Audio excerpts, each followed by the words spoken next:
Time అయితే కరెక్ట్గా 11:30 అవుతుంది. నేనైతే డ్యూటీ ముగించుకొని ఇంటికైతే బయలుదేరాను. ఇంటికైతే బయలుదేరే టైంలో మా మేడం అయితే మధ్యలో అయితే నాకైతే ఫోన్ చేసింది. ఫోన్ చేసి తొందరగా అయితే జమియాకి అయితే వెళ్ళమని చెప్పి అని అనేది. సరే అని చెప్పి మా ఇంటి దగ్గరలో ఉన్న జమియాకి అయితే వెళ్ళాను.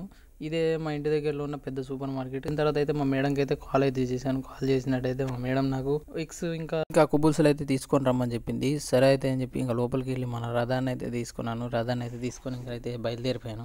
ఇంకా లోపలికి వెళ్ళిన తర్వాత అక్కడైతే నేనైతే ఎగ్స్ అయితే తీసుకున్నాను. రెండు ప్యాక్స్ అయితే తీసుకున్నాను. ఇంకా లోపల ఇక్కడ మనకి ఫ్రెష్గా వెజిటేబుల్స్ అన్ని అలా అయితే దొరుకుతాయి. ఇంకా అక్కడ నుంచి లోపలికి వెళ్తే నాకైతే మా మేడం చెప్పిన కుబుల్స్లు అయితే లేవు, వేరే ఉన్నాయని చెప్తే అవి అయితే తీసుకొని రమ్మని చెప్పింది. ఒక 5 ప్యాకెట్స్ తీసుకొని రమ్మని చెప్పింది. సరే అని చెప్పి నేనైతే ఇంకా అయితే తీసుకున్నాను. అటు ఇటు చూస్తూ వెళ్తుంటే నాకైతే ఒక మిషన్ అయితే కనిపించింది. సరదాగా ఒకసారి ట్రై చేద్దామని చెప్పి దాన్ని అయితే స్కాన్ అయితే చేశాను. అదైతే పని చేయట్లేదు. నన్ను అయితే వెళ్ళిపోమని చెప్పింది. సరే అని చెప్పి ఇంకా నోరు మూసుకొని కౌంటర్ దగ్గరికి అయితే వెళ్ళిపోయాను. ఈ వీడియోకి అయితే ఇంతే కాదు. వీడియో నచ్చినట్లయితే లైక్ చేయండి, షేర్ చేయండి, సబ్స్క్రైబ్.